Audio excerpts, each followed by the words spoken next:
Entonces, en el griego es astrape o astrape. En el hebreo es barak y significa brillo y truenos que provienen de una nube. O sea, ese relámpago del que habla el Señor que aparecerá porque el Señor aparecerá en una nube. Y la palabra barak indica al mismo tiempo un relámpago como la luz que desprende, el brillo que desprende el relámpago. Significa al mismo tiempo las dos cosas. Mauricio. Se oye muy bajito. Levanta tu volumen. Está muy bajo. Ahora sí. Sí, es que cuando hago cuando canto, hasta el volumen se sube. No, pero ahorita está bajo. Sigue bajito. ¿Otra vez? Sí, tienes que cantar más fuerte. No, es que como entró la llamada, entonces seguramente la llamada bajó el volumen. ¿Pero ya se escucha mejor? No. No. Ya se lo puedo hacer. Va a ser igual que la ocasión pasada que nos tocaba, era primero.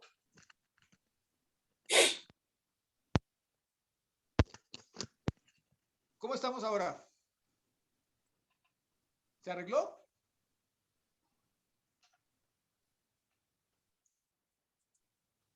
¿Aló? ¿Me escuchan?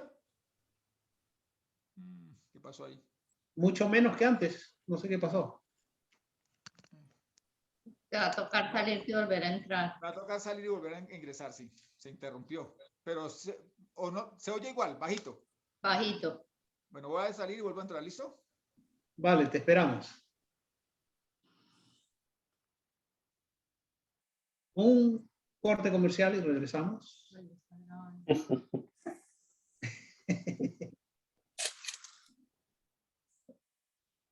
Ahorita entra.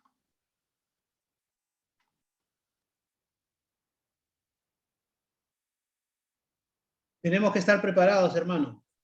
Vienen cosas grandes, cosas que necesitamos estar preparados para todo. Ok, ¿ya listo? Ahora sí. Aquí vamos. Entonces, les decía, la palabra en hebreo barak significa brillo y truenos que provienen de una nube. El Señor aparecerá en una nube y cuando se habla del relámpago que aparece desde el occidente hasta el oriente, está hablando de un brillo que lo llena todo. Lo que les digo, en palabras humanas y en hechos que preceden a este evento, jamás ha sucedido. Que algo así cubra todo el globo terráqueo al mismo tiempo, porque será en un abrir y cerrar de ojos. Porque acontecerá sobre toda la faz de la tierra y porque allí sí, no estamos hablando de un evento que sucederá y que será visto por todas las naciones, sino que será visto por todas las gentes. Estamos hablando de un evento único. El antimachía podrá querer imitar el evento, haciéndose aparecer, por ejemplo, mediante hologramas o mediante pantallas de televisión o por transmisiones de satélite, pero jamás aparecerá a todo ojo físicamente. Todo ojo lo verá sobre la faz de la tierra. Eso solamente es un evento reservado para el Mashiach, para Yehoshua en su aparición, en su segunda venida. ¿Sí? Apocalipsis 4:2-5, por favor, Vicky.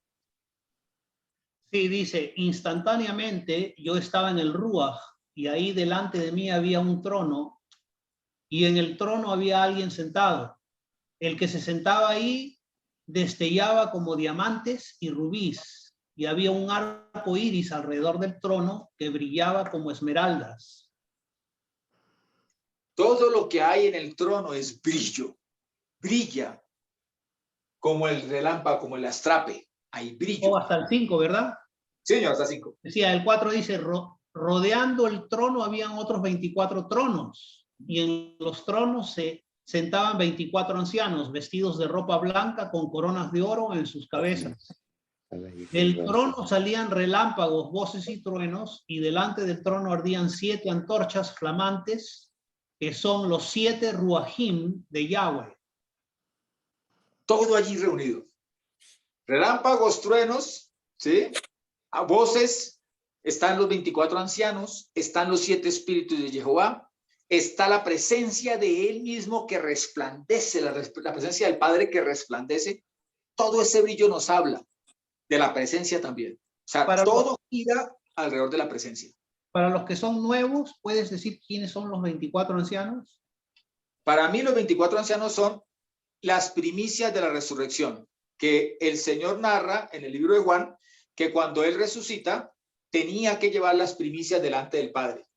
Para mí son esos 24 ancianos que primero, dice la palabra del Eterno, que cuando el Señor es sacrificado en el madero, las tumbas se abren, ¿sí? Y dice que muchos de los muertos resucitan y empiezan a caminar por las calles de Jerusalén.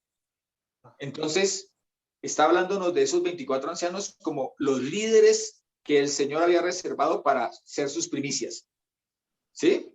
¿Estamos hablando de quién? ¿De los profetas? Estamos hablando de los profetas, estamos hablando creo yo que allí tendría que cabida también un rey David con su exaltación de la palabra. Tiene que estar profetas, sacerdotes, levitas, ¿sí? Que el Señor haya seleccionado y que hayan guardado el testimonio de Jehová. Porque son las primicias. Y el mismo Pablo dice así, dice que el orden de la resurrección son primero las primicias.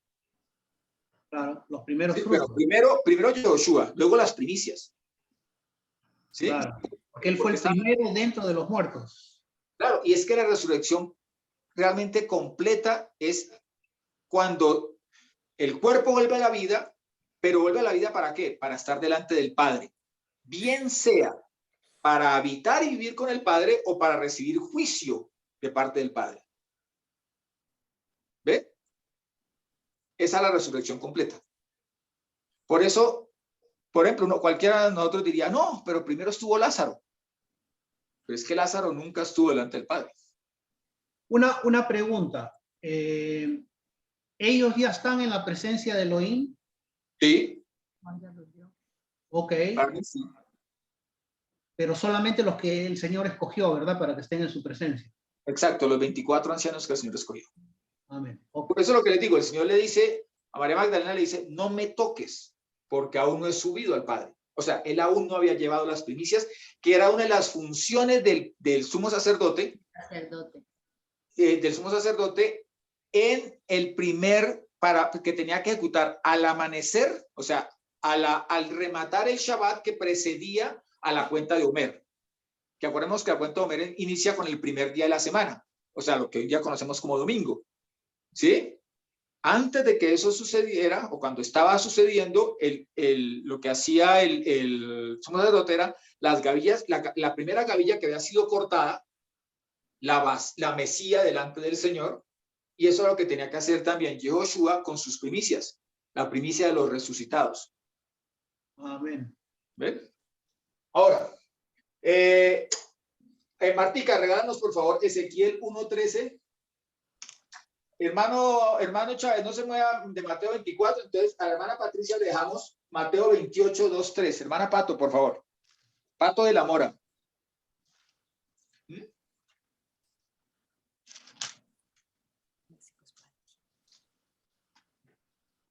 Entonces vamos con Apocalipsis 4, con Ezequiel 1, 13, 14, por favor, Martín. Ezequiel 1, 13, 14. Cuanto a la semejanza de los seres vivientes, su aspecto era como de carbones de fuego encendidos, como visión de hachones encendidos que andaba entre los seres vivientes. Y el fuego resplandecía y del fuego salían relámpagos. Y los seres vivientes corrían y volvían a semejanza de relámpagos. El hecho, o sea, aquí el relámpago, y realmente lo que significa el relámpago no es solamente su presencia, sino la dinámica de la actividad espiritual. ¿Sí? La dinámica de la actividad del Señor, la dinámica de la actividad en ese caso de los seres vivientes, nos indica. Es la misma dinámica que había en esa columna de nube en la noche, que se convertía en columna de fuego. ¿Sí? Eran ese mismo movimiento que había dentro de la nube de presencia espiritual, que hacía que resplandeciese con fuego. Porque recordemos también, vuelvo a Enoch, cuando Enoch dice que a los seres espirituales una característica que el mismo Padre les dio, una característica distintiva, una señal distintiva, es que hay brillo, hay fuego, hay luz en ellos. Por eso una forma de ver y de decir que aquello que la gente llama objetos voladores como objetos no identificados, realmente bíblicamente están identificados, son seres espirituales.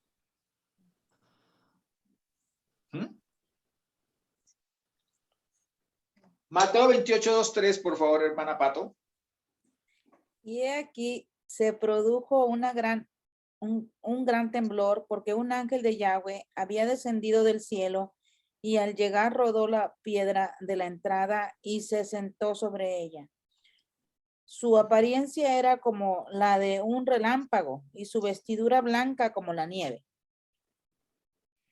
Si ven que no mentimos, la apariencia de relámpago es la apariencia de seres espirituales, porque habla de su apariencia, la de un astrapé, o sea, brillo. Hay un brillo allí, presente, que lo caracteriza. Entonces, si nosotros vamos sumando cosas, vemos al Señor venir en una nube. La nube ya de por sí indica la posible presencia de truenos, de relámpagos, de brillo, entonces de luz centellante que despide, pero el Señor está diciendo, no es una simple presencia inactiva, es la presencia activa del Padre, acompañada de todos sus ángeles, llamémoslo querubines, serafines, querubín, serafín, acompañando su presencia. Es una presencia viva, dinámica. No es una presencia de florero, perdóname, Señor, sino una presencia real de autoridad, con la que viene Yehoshua en su segunda manifestación o segunda venida. Ahora, para el pueblo hebreo, lo que yo les decía, la nube, para el pueblo de esa zona, indica bendición, porque indica lluvia. Ahora, ¿cuáles son las épocas de lluvias? Las que preceden o las que acompañan el inicio, para dar inicio a primavera y otoño. La primavera es fruto de las lluvias de invierno, ¿sí? Y el otoño es fruto de las lluvias que se inician para el invierno. Entonces, los dos grupos de Moedín mayores están en primavera y están en otoño. ¿Ven? Porque en ambas eran fiestas que indicaban la presencia de bendición del Eterno con su pueblo. Por eso se celebran, por eso son las citas, son Moedín o citas con el Eterno y son fiestas del Eterno. Por eso no se celebran en cualquier fecha, no se celebran cuando nosotros querramos o cuando digamos, es que tengo tiempito para celebrarlas. No, las conmemoramos porque son la preparación para esa cita que viviremos con el Eterno por siempre con él. Santas convocaciones. Son santas convocaciones. Pero les digo, lo que les decía, si yo le digo a mi novia, oye, nos vemos en el día de reposo, ¿sí? No digamos día del Señor porque ese día es terrible. En el día de reposo, para mí es Shabbat. ¿Y de qué tal que para mi novia sea el domingo? Entonces no nos vamos a ver. Nos pusimos la cita, pero no vamos a ver. Lo mismo pasa con los Moedín. Los Moedín debemos celebrarlos en las fechas que el Eterno, bajo la premisa que el Eterno ha pactado. ¿Sí? Lo que él decía, inicio de año tiene que ser calculado con la luna nueva acompañada de la maduración de la cebada. ¿Sí? Con la maduración de la cebada. Ahora, a cualquier fecha usted consigue pan. Entonces cualquiera podría decir, pero ¿cuál es el problema? Si en cualquier fecha podemos celebrar Hamatzot, no es que a cualquier fecha conseguimos cebada y trigo o harina de lo que querramos para hacer pan. No, es bajo la instrucción del Eterno, a la manera del Eterno y en las oportunidades señaladas por el Eterno. ¿Vale? Ahora, Apocalipsis 11:19, por favor, Luigi. Sí, dice, y el templo de Elohim fue abierto en el cielo y el arca de su pacto se veía en el templo. Y hubo relámpagos, voces, truenos, un terremoto grande, granizo, o sea, un terremoto y grande granizo. Miren que el evento de la aparición del arca, que señala el trono del Eterno, porque el arca jamás podremos quitarle que es el trono del Eterno, no es simplemente la aparición de algo que deja boquiabierto a la gente, sino que viene acompañado de la gloria que dan esos relámpagos, ese brillo, ese impacto, hasta granizo cae sobre la tierra con la aparición de la bendición del Señor, que es su presencia en el arca.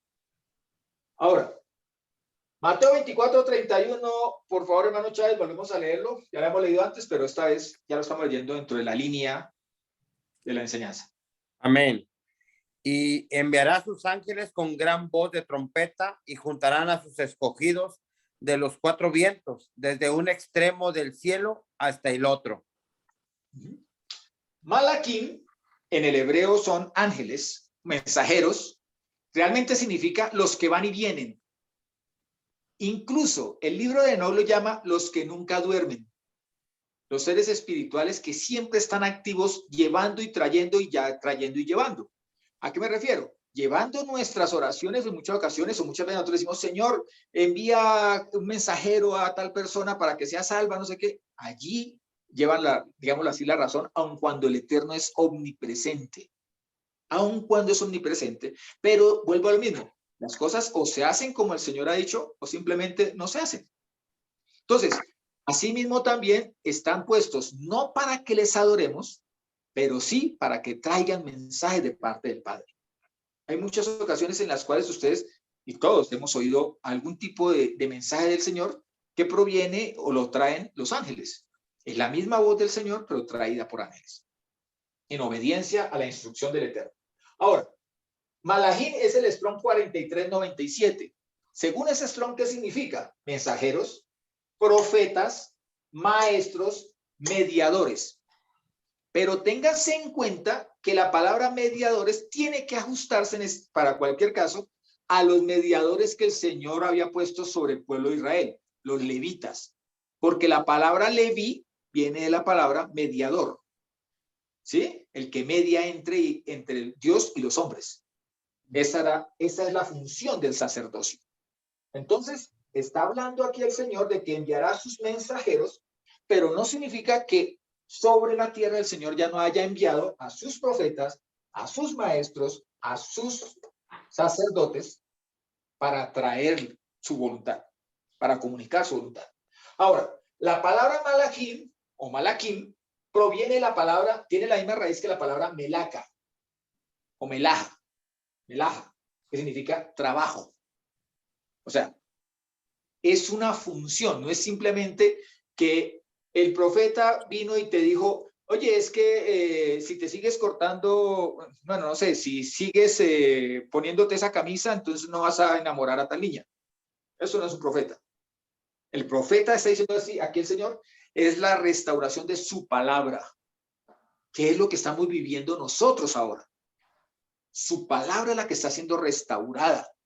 No está siendo restaurado un pueblo, o no está siendo restaurada una doctrina, o no está siendo restaurada una religión. No, eso hay que quitárselo de la cabeza. Nosotros no somos una religión.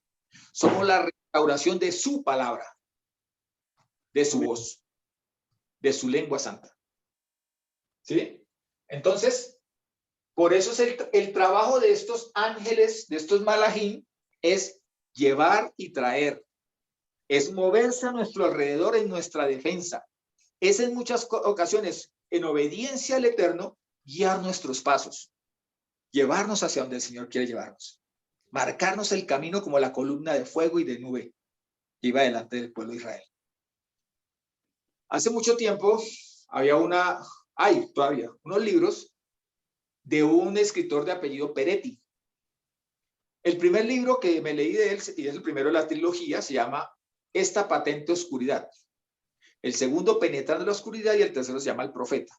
En esta patente oscuridad narra el siguiente evento, desde su perspectiva cristiana, narrando hechos espirituales. Dice que un pastor con su esposa, jóvenes ellos, son enviados a una iglesia muy pequeña, en un montículo, en una montaña.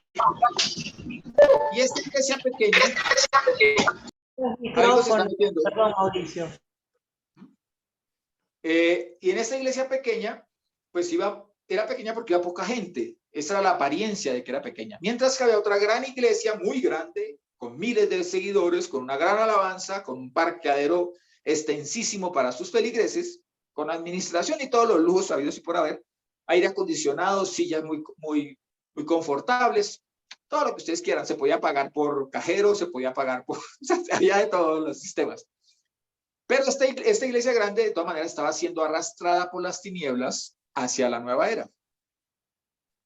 Me gusta un evento que narra esta escritura, este libro, donde dice que había una pareja que asistía a esta pequeña iglesia, pequeña en apariencia, donde se oraba muchísimo en esa iglesia. Entonces estaba orando por la salvación del hijo de esta pareja, muchacho que estaba entregado a las drogas. El pastor de aquella iglesia pequeña se llamaba Enrique, en el libro. Entonces, dice que Enrique va caminando y de repente los ángeles lo van guiando por acá, por allá, lo van llevando por las calles de la ciudad. Y mientras tanto, en otro lugar va el hijo de esta pareja caminando, muy concentrado en su en su droga y tales, y está siendo llevado por los demonios, que lo tenían totalmente agarrado. El muchacho entra a un sitio de juegos de maquinitas.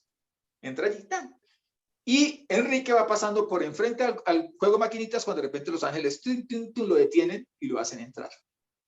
Enrique entra y dice que espiritualmente ese sitio era lleno de demonios. Por todo lado demonios. De sexo, de lujuria, de mentira, de hechicería, de todos los demonios habían ahí. Y en cambio Enrique entró con 2 ángeles nomás. Y los 2 ángeles tenían una orden. La orden era, no pueden desenvainar espada. Y ellos decían, pero ¿cómo no vamos? Mira toda esta cantidad de demonios, Señor, y no nos permite desenvainar espada. Déjanos desenvainar espada, por favor. Prohibido desenvainar espada. Llegan allí y Enrique se acerca al muchacho. Le pone la mano en el hombro y cuando le pone la mano en el hombro, todos los demonios que están listos para atacar a Enrique, uno de ellos, que era el líder, da la señal y se lanzan todos contra Enrique. Y en ese momento, ¡puf!, algo estalló y salen despedazados los demonios. Hechos trizas, salen para diferentes lados hechos trizas los demonios. Y la pregunta que se hace el autor allí en la narración dice, ¿pero qué ha pasado? Y la respuesta que se da el autor en el libro dice, lo que ha pasado es que Enrique ha empezado a orar. Lo que dio libertad a la obra del Eterno es la oración. En este tiempo que estamos viviendo, no es tiempo para distracciones, es tiempo para oración. Es tiempo para velar, es tiempo para estar atentos a la higuera, es tiempo para estar atentos al resto de árboles. ¿Qué fruto están dando los árboles?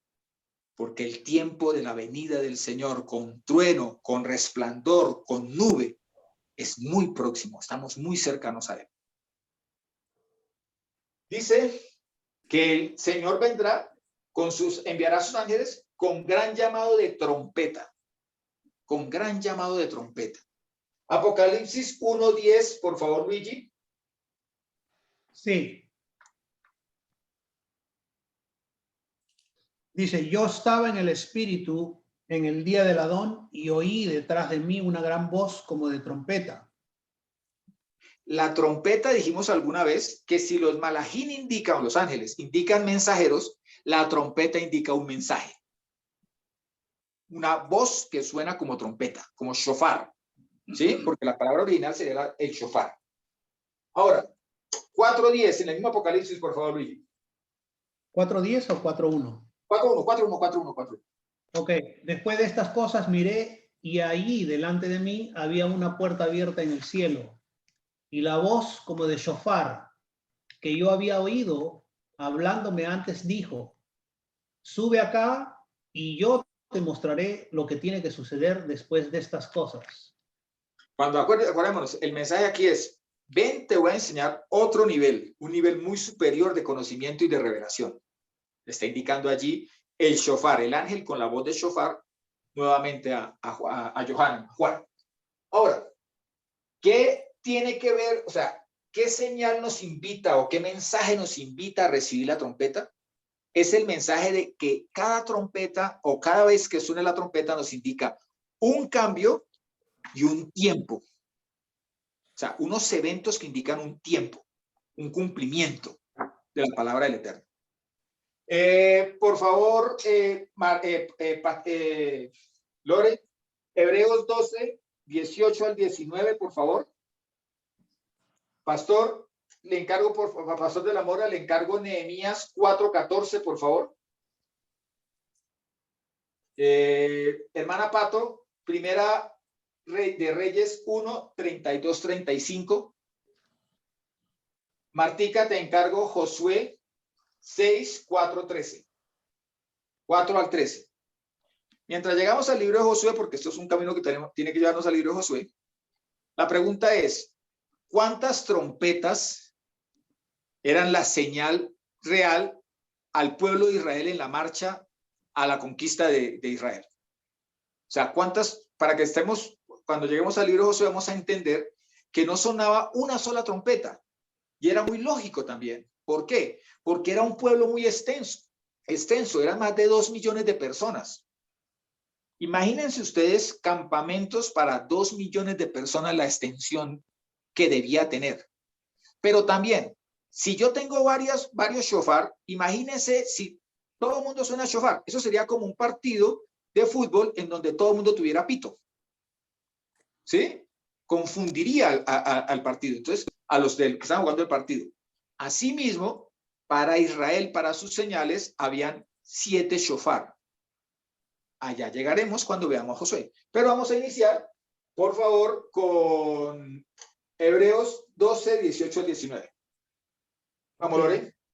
Porque no se han acercado al fuego que ardía y era tangible, ni a la oscuridad, ni a las densas tinieblas, ni al torbellino, ni al sonido de la trompeta, ni al estruendo de palabras que los que las escucharon imploraron que no se les hablara más.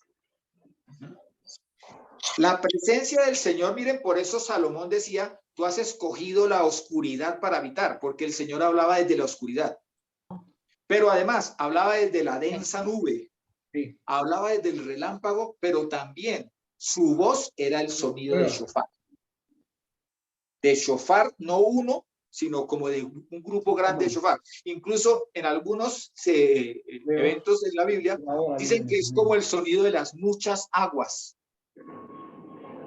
No de la caída de un chorrito, de muchas aguas. Es el sonido de shofar, de shofarim, de shofares. ¿Sí? De trompetas. Nehemías 4:14, por favor. Después miré y me levanté y dije a los nobles y a los oficiales y al resto del pueblo, no temáis delante de ellos, acordaos del Adón, grande y temible, y pelead por vosotros hermanos, por vuestros hijos y por vuestras hijas, por vuestras mujeres y por vuestras casas. Para el pueblo de Israel, el shofar es convocatoria.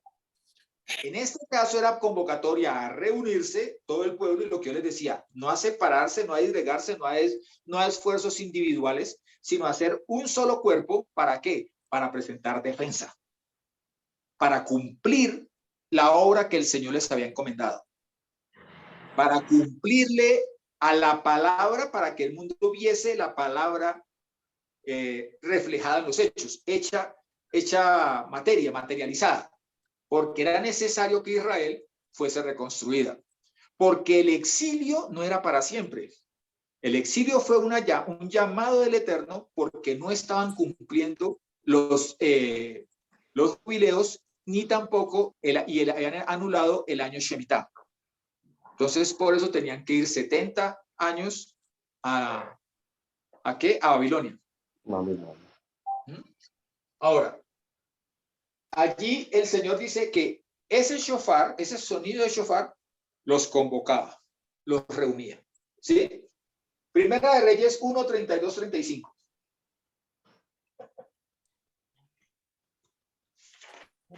¿Esa la hermana Pato? Sí, señor, hermana Pato.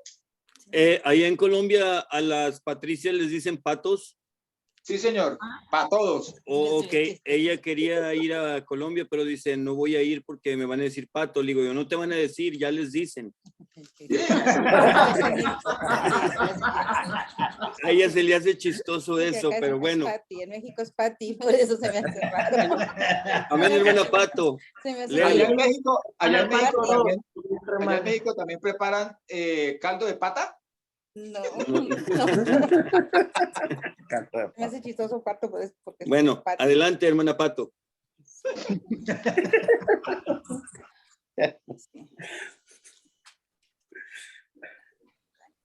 ¿Qué cita era, hermano? Porque se perdió con el Primera de pato. Reyes 1. Primera de Reyes 1, 32 al 35. Está en el tablero. Perdón, la cita. Primera de Reyes Reyes. Primera de Reyes. 1, 32 al 35. Amén, ya está, hermano. Ok.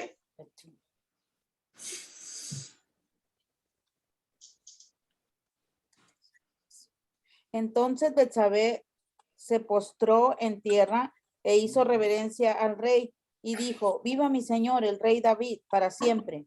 Luego ordenó el rey, llámenme al sacerdote Sadoc, al profeta Natán y a Benaías, hijo de Joiada, y ellos se presentaron ante el rey. ¿Hasta el 33? Sí, señorita. 35. Hasta 35. Amén. Entonces el rey les dijo, levántense, tomen con ustedes a los siervos de su señor y hagan que mi hijo Salomón monte mi propia mula y llévenlo a Siloé y que allí los unjan el sacerdote Sadoc y el profeta Natán para que asuma el reinado sobre Israel.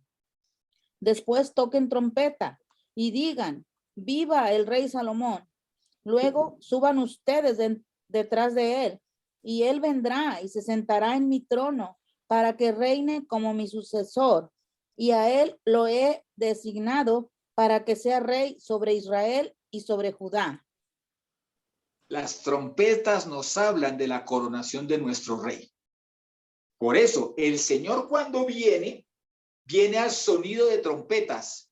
Y ese sonido de trompetas identifica que el pueblo, nosotros somos congregados, primer evento, pero también que Él viene a ser coronado como rey, evento simultáneo a lo que sucederá. Pero también convoca a la resurrección de los muertos. Eso también sucederá, todo esto sucederá al mismo tiempo. ¿Sí? Significa que también allí, con ese mismo evento de la coronación del Eterno, estará seleccionando y separando allí ya el trigo y la cizaña de una manera radical, visible, totalmente visible. Sin confusión alguna ya se sabrá quién es trigo y quién es cizaña. Mauri, una pregunta. Dale tú. En el verso 33 de lo que acaba de leer la hermana Patricia, aquí dice al final, dice Salomón, mi hijo en mi mula y llevadlo a Gihón. Y ella leyó Siloé en la versión de ella. Sí, señor, así es. Sí, porque está hablando de la ciudad. No es lo mismo. Es lo mismo, sí, señor. Okay. Es lo mismo. ¿Ok? Ahora, Josué 6, 4, 13, por favor, Martica. Y 7 sacerdotes llevarán 7 bocinas de cuernos de carnero delante del arca. Y al séptimo día daréis 7 vueltas a la ciudad y los sacerdotes tocarán las bocinas. Cuando toquen prolongadamente el cuerno de carnero, así que oigáis el sonido de la bocina, todo el pueblo gritará a gran voz y el muro de la ciudad caerá. Entonces subirá el pueblo cada uno derecho hacia adelante. Llamando pues Josué, hijo de Nun, a los sacerdotes, les dijo, llevad el arca del pacto y 7 sacerdotes lleven bocinas de cuerno de carnero delante del arca de Yahweh. Y dijo al pueblo, pasad y rodead la ciudad, y los que están armados pasarán delante del arca de Yahweh.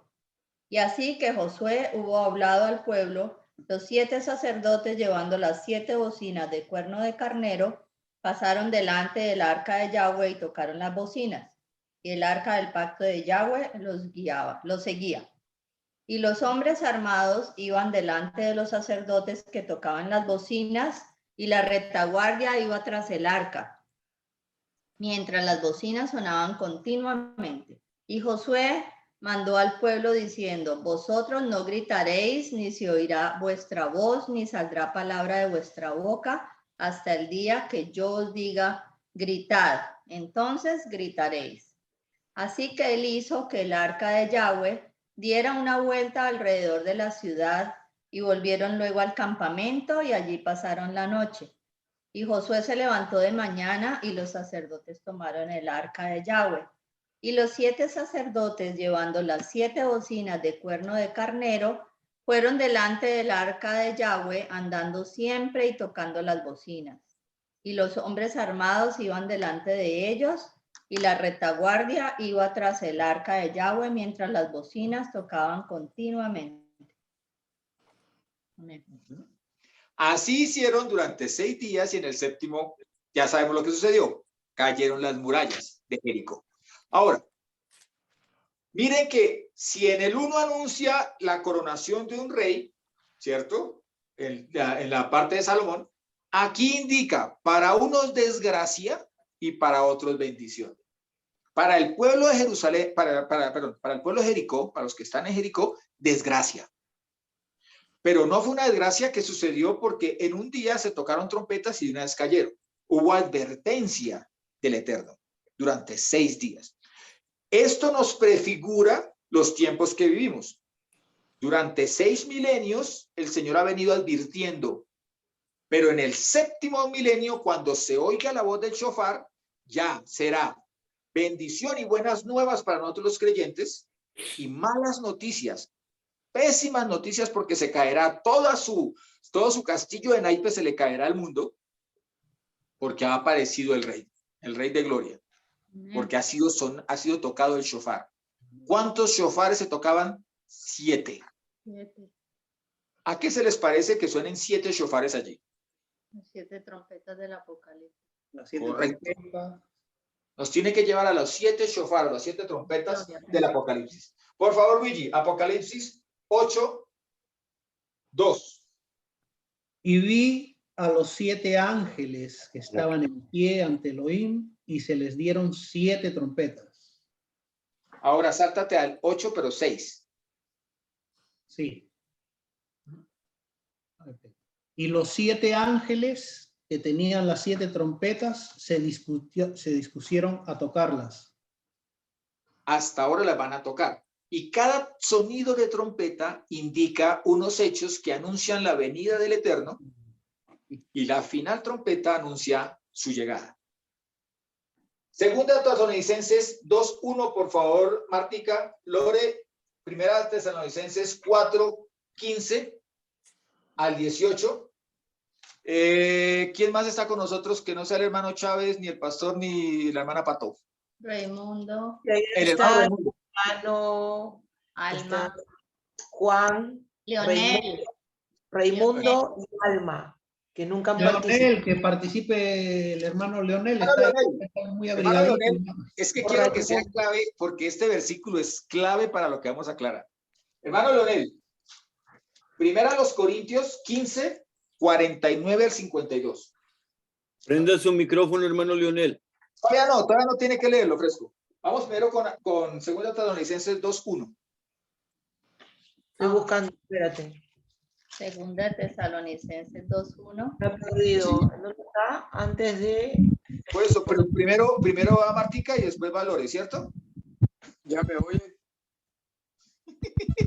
Tranquilo, ya Martica todavía no.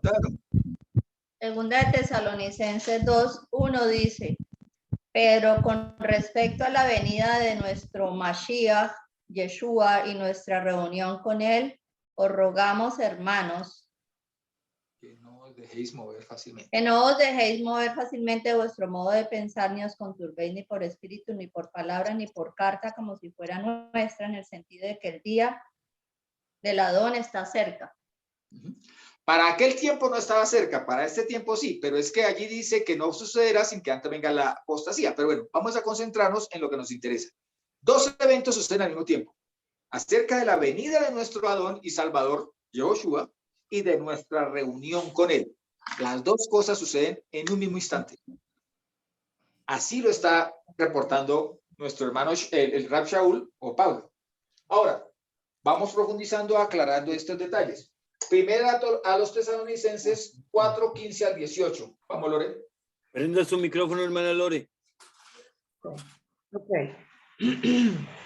4, 15 al 18. Por lo cual, les decimos por palabra de nuestro Señor, nosotros los que estemos vivos, los que permanezcamos hasta la venida de nuestro Señor, no precederemos a los que durmieron, porque nuestro Señor mismo descenderá del cielo con autoridad, con voz de arcángel y con trompeta de Elohim, y los muertos que están con el Cristo resucitarán primero. Y entonces nosotros, los que permanezcamos, los que estemos vivos, seremos arrebatados a una junto con ellos en nubes al encuentro de nuestro Señor, en el aire, y así estaremos siempre con nuestro Señor. Por lo cual, aliéntense unos a otros con estas palabras. Pregunta Mauricio, ¿puedo orar al Señor, pedirle que me lleve en vida y no en muerte? Pues es que esa es la decisión de él, eso no nos corresponde. A tal punto será que Shaul, que yo creo que tenía un poquito más de revelación que nosotros al respecto, dice, nosotros los que hayamos quedado, o sea, él se consideraba que iba a quedar y no quedó. Él falleció, ¿sí? Murió por la palabra, entregó su vida por la palabra. Pero aquí lo importante es que nos está diciendo, hay una trompeta que es la voz del Eterno, que será la que sonará para congregar a los que hayan muerto. Nosotros seremos congregados por él también, pero dice que no precederemos a los que hayan fallecido, ¿sí? O sea, así sea por segundos, ellos nos predecerán. ¿Y por qué yo digo ellos nos predecerán? Porque nosotros todavía correspondemos a la última generación. ¿Por qué? Porque todas las señales se han cumplido, se están cumpliendo y se cumplirán. ¿Sí? Pero estamos en el tiempo en el cual los eventos se sobreponen, se superponen uno al otro o acontecen en simultáneo. Acabamos de decir que en simultánea resucitan muertos. Nosotros somos llevados a las nubes juntamente con los muertos. El Señor viene sobre una nube con relámpagos y con sonido de trompeta. Se separa el trigo y la cizaña. El Señor empieza su gobierno milenial en Jerusalén, ¿sí? Y se inicia la convocatoria para que inicien las plagas de las 7 copas. O sea, todos son eventos que suceden en un mismo momento. ¿Ven? Allí ya el dolor de parto es porque ya el eterno, el esperado, el que tanto ha anhelado, por el que se sufren los dolores de parto, está con nosotros. Así como en el mismo momento la mujer grita de dolor, pero está pujando, saliendo el bebé, está llegando una nueva vida, todos esos eventos están sucediendo así también en este momento. Todo sucederá porque el Eterno ya está con nosotros. Ahora, dice que sucederá porque el Señor nos convocará a los muertos a través de su voz de trompeta. Primera a los Corintios 15, 49, 52. Hermano Leonardo, por favor. Prende su micrófono, hermano Leonel. Leonel. Prenda su micrófono, hermano Leonel. ¿Ahora me oye? Ahora sí. ¿Cómo dijo? ¿15 qué? Primera a los Corintios 15, versículos 49 al 52. Okay. Así como hemos traído la imagen del terrenal, traeremos también la imagen del celestial. Pero esto digo, hermano, que la carne y la sangre no pueden heredar el reino de Dios, ni la corrupción heredará la incorrupción. He aquí os digo un misterio. No todos moriremos, pero todos seremos transformados. Amén. 52, digo.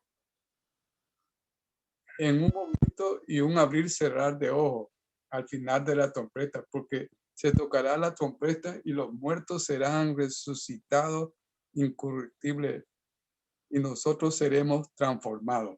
Amén. Hermano Leonel, dice al final de la trompeta o a la final trompeta.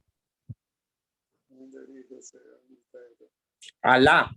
A la final trompeta. O sea, Amén. si son 7 trompetas, es a la 7ª trompeta, ¿cierto? Amén. Amén. Por lo tanto, si hay eventos que suceden antes de esa 7ª trompeta, todavía no nos hemos ido. No hemos sido arrebatados ni han sido resucitados los muertos. Si son los que preceden. En ese orden de ideas tenemos que mirar de la siguiente manera.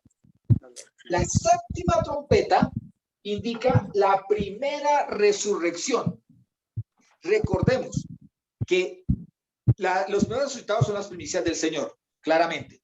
El Señor resucita es parte de la resurrección. Pero luego viene la primera resurrección, que es la resurrección de los justos. En esta resurrección no resucitan todos los muertos. Solamente los justos, o sea, los que han sido convocados por el sonar de trompeta de Yehoshua. ¿Por qué han sido convocados? Porque mis ovejas oyen mi voz y me siguen. Entonces, por ser ovejas, ante la voz de trompeta, ¡pras!, levantados de entre los muertos, ellos nos preceden a nosotros, los que estaremos vivos. Pero como somos ovejas, oiremos la voz de nuestro pastor y no podemos hacer otra cosa diferente a congregarnos con él, a reunirnos con él en la nube. Ahora, ¿por qué lo sabemos? Porque lo dice Apocalipsis. Luigi, por favor, Apocalipsis 20, del 1 al 5. Antes de que lea el hermano Luigi, hermano, ¿por qué dice allí en un abrir y cerrar de ojos y no en un cerrar y abrir?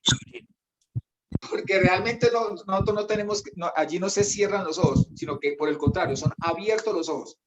Lo que está hablando allí es como, o sea, es para nuestra forma de hablar, se dice Parpadeo. Y cerrar de ojos como en un parpadeo, exacto, como en un instante. No, tengo que averiguar cuántos parpadeos hacemos por segundo, pero creo que son bastantes. Amén, hermano. Abrir y cerrar. ¿Ok? Ajá. Amén. No es cerrar y abrir. Sí, porque realmente nosotros, allí nuestros ojos son abiertos a lo espiritual, y lo espiritual lo terrenal. Los muertos que vienen con el Señor, sí, o sea, cierran y abren, ¿no? O están vivos. Como me dices tú, estaban vivos, ¿no? No vivos, o sea, estaban como despiertos. En el Sheol realmente están despiertas las almas. Los que están dormidos son los cuerpos. Los que reposan de su trabajo son los cuerpos. Ah, ya. Parte. Recordemos las 3 partes. El espíritu vuelve a Dios, quien lo da. El cuerpo, que dice, se vuelve polvo porque el polvo fue tomado. Más el alma tiene que ir a algún lado. ¿A dónde va el alma? Al Sheol. Entonces, Apocalipsis 21:5, por favor, Luis.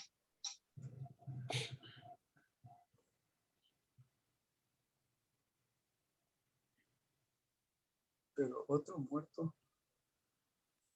los otros muertos no volvieron a vivir hasta que... Ah, exacto, sí. Ahí está el hermano Leonel leyéndolo. Pero, ¿qué pasa con Luigi? O ponemos al hermano Leonel, Luigi. Pero pero los otros muertos no volvieron a vivir hasta que se cumplieron 1000 años. Esta es la primera resurrección. Los que resucitan primero son los que al inicio de los 1000 años. Los que resucitan en la segunda, que van para juicio, resucitan al final de los 1000 años. Dentro de 1000 años, ok. ¿Sí? El milenio, el gobierno milenial de Yehoshua. Ahora, bueno, digo, son eventos simultáneos, pero los predominantes son esa resurrección de los muertos y la segunda venida de Yehoshua. Luigi, ¿sigues por ahí o ya no estás? Sí, estoy aquí. Estaba leyendo, pero estaba en mute.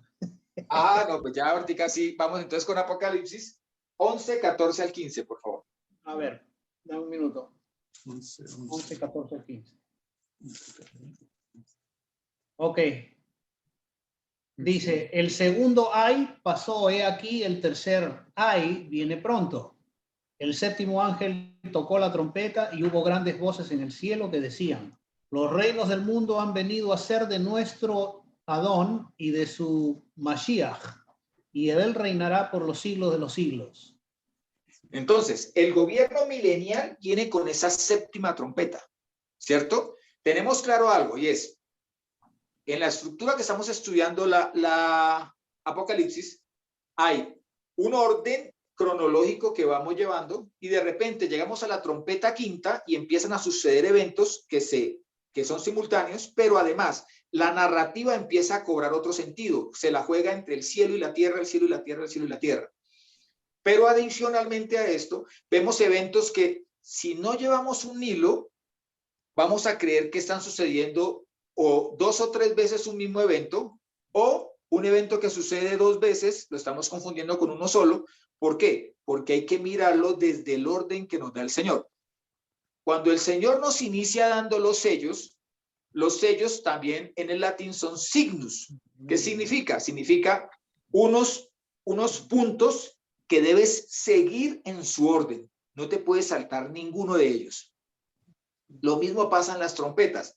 Siguen siendo señales, o sea, siguen siendo signos, siguen siendo puntos que hay que mirar en su orden detenidamente, con mucho cuidado. Ahora, esa es la séptima trompeta. Venida del Señor en las nubes, relámpagos, brillo. Viene el Señor, resucita a los muertos con voz de trompeta, los vivos también ascendemos e inicia su gobierno milenial. Inician también, desde luego, porque están contenidas en la séptima trompeta, las 7 copas de la ira. Pero vamos a mirar qué pasa antes. Sexta trompeta. Apocalipsis 9, 13 y 16, por favor, Billy. El sexto ángel tocó la trompeta y oí una voz de entre los 4 cuernos del altar de oro que estaba delante de Elohim, diciendo al sexto ángel que tenía la trompeta: desata a los 4 ángeles que están atados junto al gran río Éufrates. Y fueron desatados los 4 ángeles que estaban preparados para la hora, día, mes y año, a fin de matar a la tercera parte de los hombres. Y el número de los ejércitos de los jinetes era 200 millones. Yo oí su número. No existe un ejército terrenal de 200 millones, actualmente siquiera. No. ¿Por qué? Porque allí está hablando de los que se congregan para venir en contra de Israel. Ahora, dice que esos 200 millones vienen de Oriente y cruzarán el río Éufrates. Allí es donde podemos entender que todo está preparado. ¿Por qué? Entre otras muchas, porque en 1974, Turquía inaugura una gran represa llamada Keban Barak. ¿Te suena la palabra Barak? Barak en hebreo, brillo, truenos. ¿Sí? Pero aquí asumen como electricidad.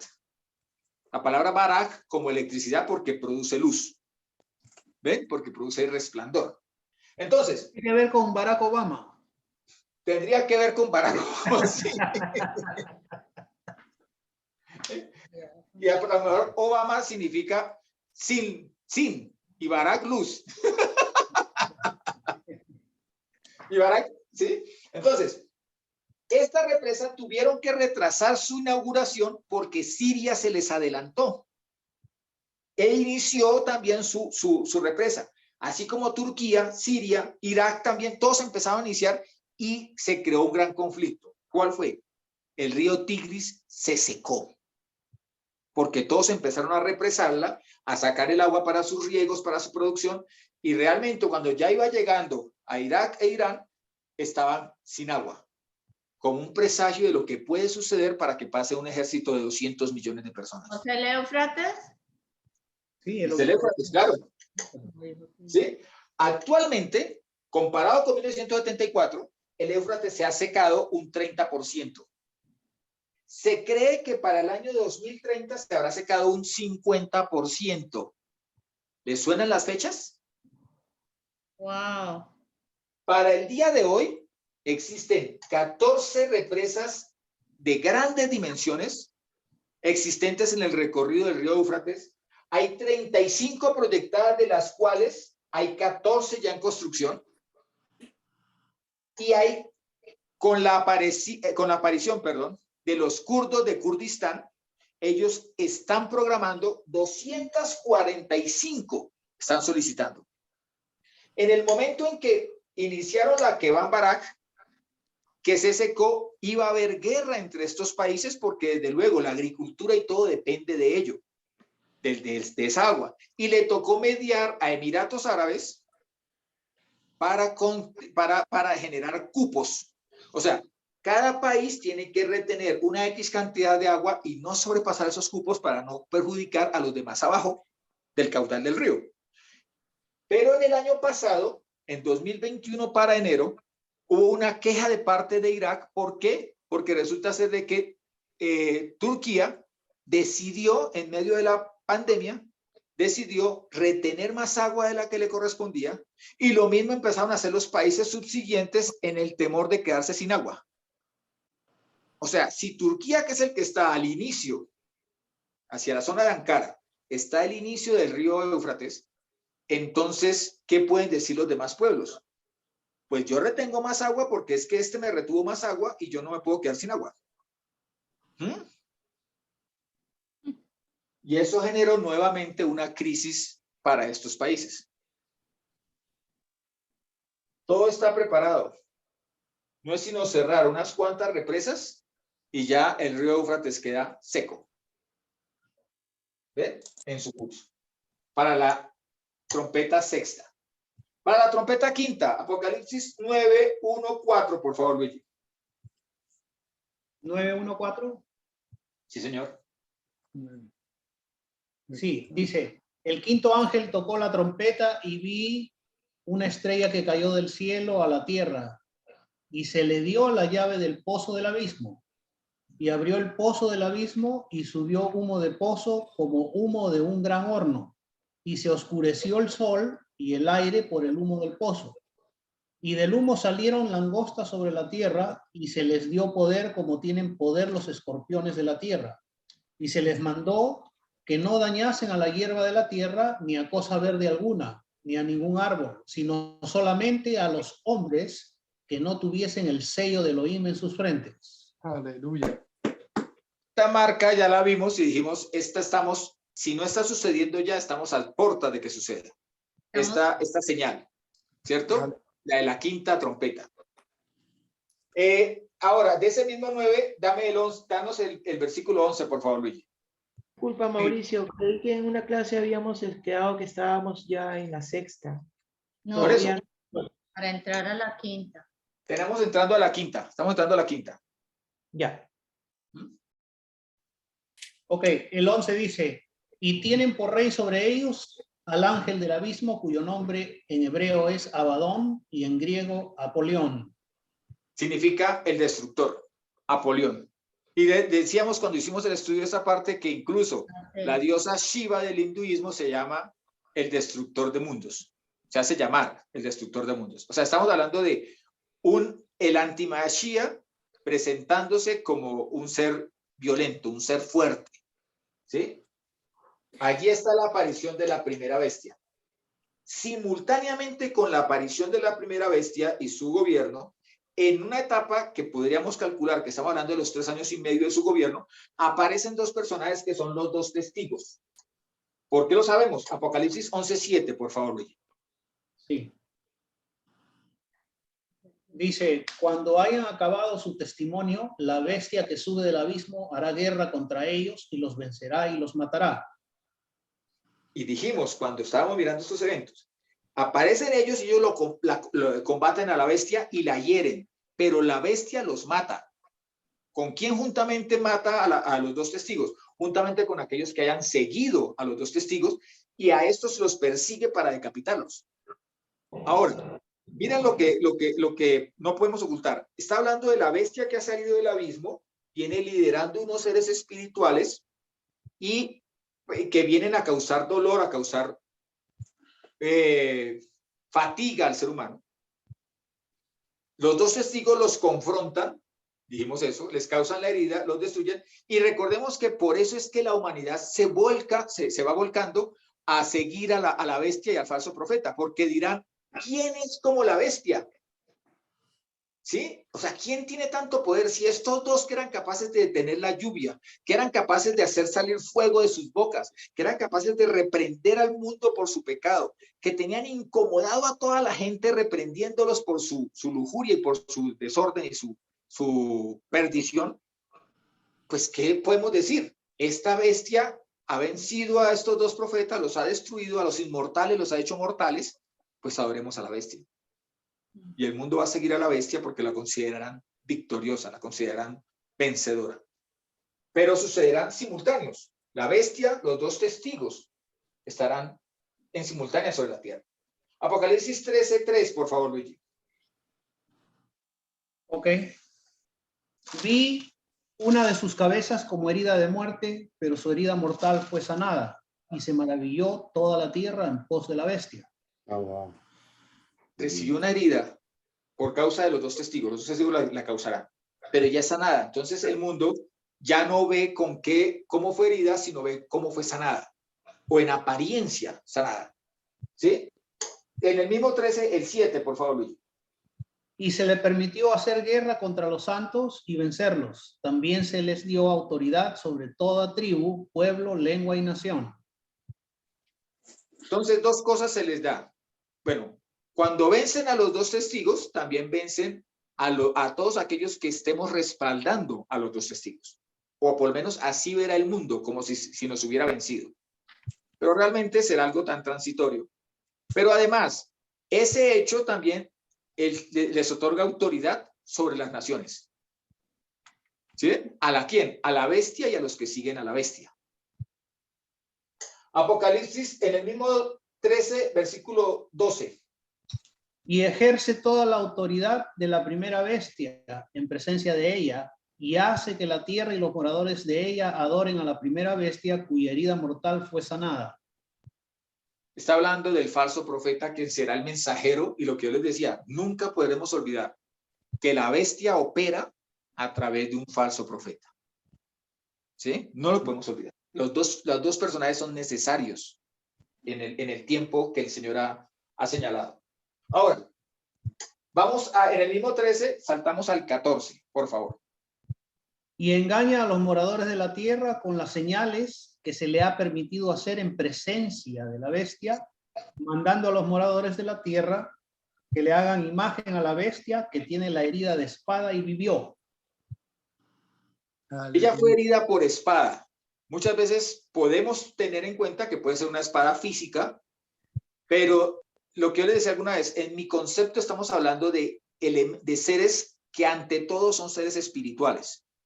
Tanto los dos testigos como la bestia que sale del abismo viene de gobernar seres espirituales que estaban presos en las prisiones eternas. Estaban allí presos. Salen de allí con esa humareda que alguna vez decíamos, es muy lógico que haya una humareda que sale de estas profundidades, efecto volcán, ¿sí? Que sale de las profundidades, sale caliente y sale con vapor, sale todo este ser que entra hacia la bestia y vuelvo y les digo, puede ser una espada desde el índole espiritual, pero realmente la espada, tenemos la espada de la palabra, pero también tenemos la espada de la autoridad. Romanos, por favor, Pastor de la Mora, nos regala Romanos 13, 3, 5. Amén, hermano. Romanos 13. Versículos 3 al 5, por favor. Del 3 al 5, muy bien.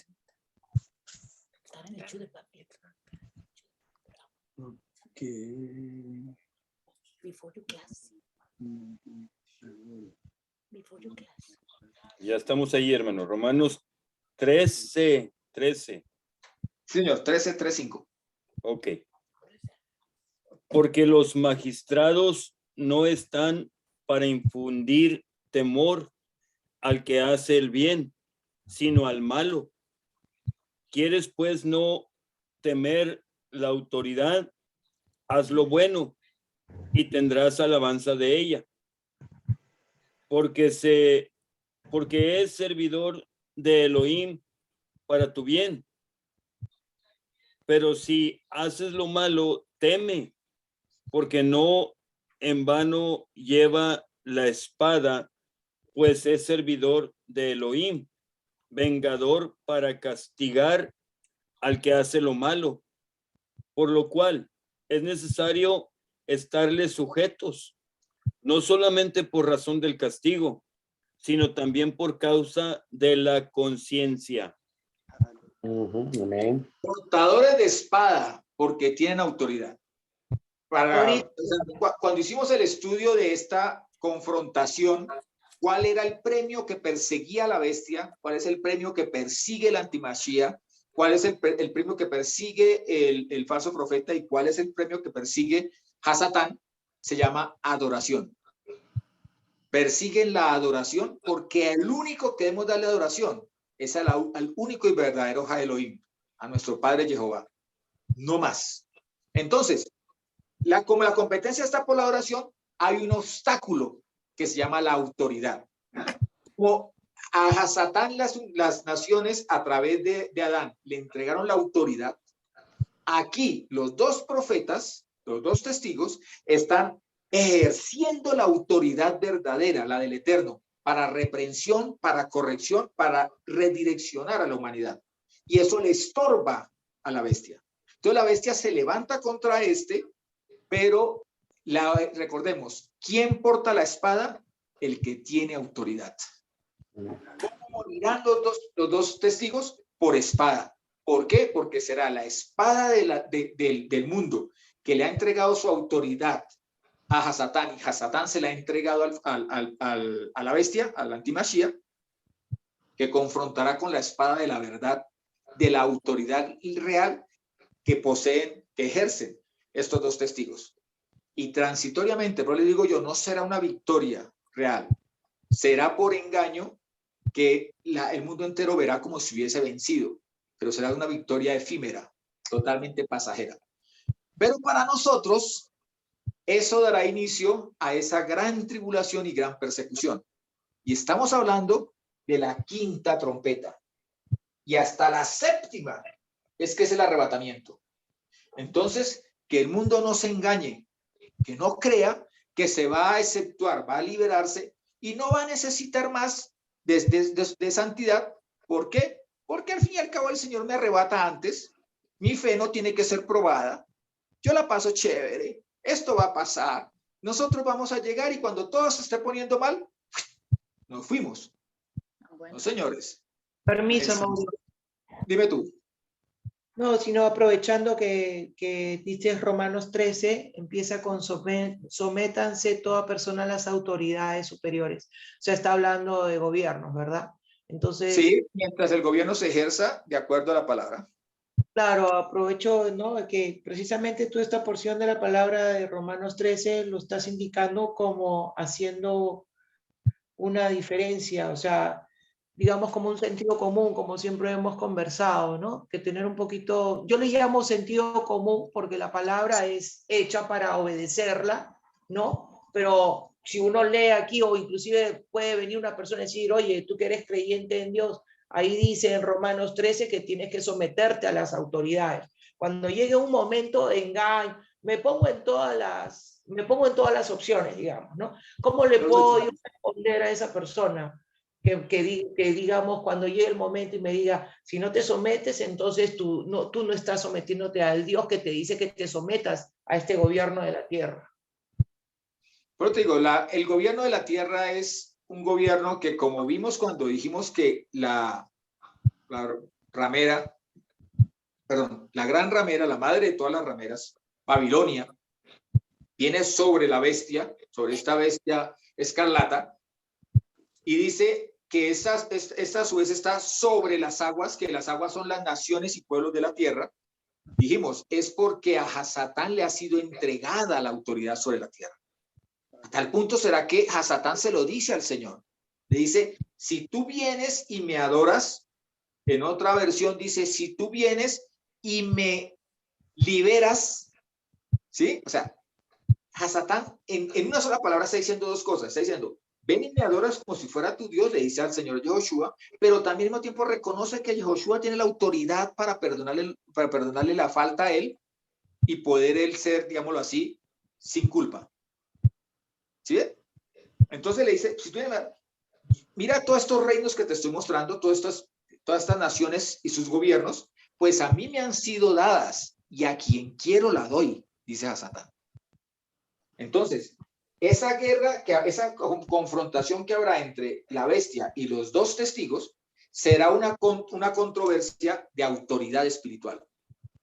Porque aquellos habrán de ser estorbo a las naciones porque les revelarán su maldad y su pecado. Les hablarán de santidad y ustedes, si ustedes se fijan hoy en día, usted le hablan a cualquier persona de santidad y le rechinan los oídos. No quiere escuchar de santidad. Ay, qué lindo cuando me hablan a mí de salvación. Qué chévere cuando me hablan del Edén. Qué bonito cuando me hablan a mí del amor de Dios. Pero me hablan de santidad y, uy, no. Si es que usted se está metiendo en mi vida, usted no se puede. Entonces empezamos con aquello de, es que yo vivo o yo, sí, a mi manera. Y entonces ni siquiera Dios se puede meter en mi manera de vivir. Estos dos, recordemos que cuando esos dos testigos mueren bajo la espada del antimachía, las naciones de la tierra hacen fiesta, se envían regalos y hacen votación para que no los entierren. Durante 3 días quedan en la plaza para luego resucitar y ser llevados en las nubes también.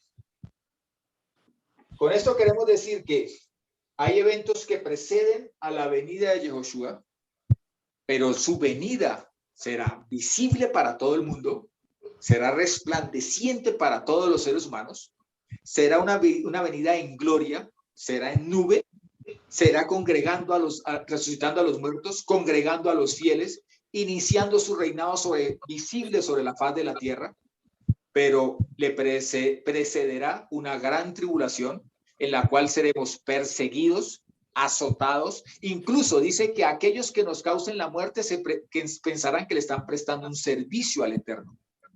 Muchos de ellos, todos ellos, bajo el engaño, la mentira y las falsas señales del antimachía y del falso profeta. Mauricio, Mauricio, los dime tú. muchachos necesitan el Fácil. Zoom para Vamos a que- rematar ya. Entonces, Martica, ya que estás ahí, leemos Hebreos 10, 32 al 11:6, oramos y nos despedimos. Tú misma hace todo, o sea, lees eso y oramos, ¿vale? Hebreos 10, 32 hasta el 11:16. pero traed a la memoria los días pasados en los cuales, después de haber sido iluminados, sostuvisteis gran combate de padecimientos. Por una parte, ciertamente con vituperios y tribulaciones fuisteis hechos espectáculo, y por otra, llegasteis a ser compañeros de los que estaban en una situación semejante, porque de los presos también os compadecisteis, y el despojo de vuestros bienes sufristeis con gozo, sabiendo que tenéis en vosotros una mejor y perdurable herencia en los cielos. No perdáis, pues, vuestra confianza, que tiene gran galardón, porque os es necesaria la paciencia, para que, habiendo hecho la voluntad de Elohim, obtengáis la promesa. Porque aún un poquito, y el que ha de venir vendrá y no tardará, mas el justo vivirá por la fe. Y si retrocediere, no agradará a mi alma. Pero nosotros no somos de los que retroceden para perdición, sino de los que tienen fe para preservación del alma. Después, la fe, la certeza de lo que se espera, la convicción de lo que no se ve, porque por ella alcanzaron buen testimonio los antiguos. Por la fe entendemos haber sido constituido el universo por la palabra de Yahweh, de modo que lo que se ve fue hecho de lo que no se veía. Por la fe Abel ofreció a Yahweh más excelente sacrificio que Caín, por lo cual alcanzó testimonio de que era justo, dando Yahweh testimonio de sus ofrendas, y muerto aún habla por ella. Por la fe Enoc fue traspuesto para no ver muerte y no fue hallado, porque lo traspuso Yahweh. Y antes que fuese traspuesto tuvo testimonio de haber agradado a Yahweh. Pero sin fe es imposible agradar a Yahweh, porque es necesario que el que se acerca a Yahweh crea que le hay y que es un galardoneador de los que le buscan. Por la fe, Noé, cuando fue advertido por Yahweh acerca de cosas que aún no se veían, con temor preparó el arca en que su casa se salvase. Y por esa fe condenó al mundo y fue hecho heredero de la justicia que viene por la fe. Por la fe, Abraham, siendo llamado, obedeció para salir al lugar que había de recibir como herencia y salió sin saber a dónde iba. Por la fe, habitó como extranjero en la tierra prometida como en tierra ajena, morando en las tiendas con Isaac y Jacob, coherederos de la misma promesa. Porque esperaba la ciudad que tiene fundamentos, cuyo arquitecto y constructor es Yahweh. Por la fe también la misma Sara, siendo estéril, recibió fuerza para concebir y dio a luz aún fuera del tiempo de la edad porque creyó que era fiel quien lo había prometido. Por lo cual también de uno y ese ya casi muerto salieron como las estrellas del cielo en multitud y como la arena innumerable que está a la orilla del mar. Conforme a la fe murieron todos estos, sin haber recibido lo prometido, sino mirándolo de lejos y creyéndolo y saludándolo y confesando que eran extranjeros y peregrinos sobre la tierra.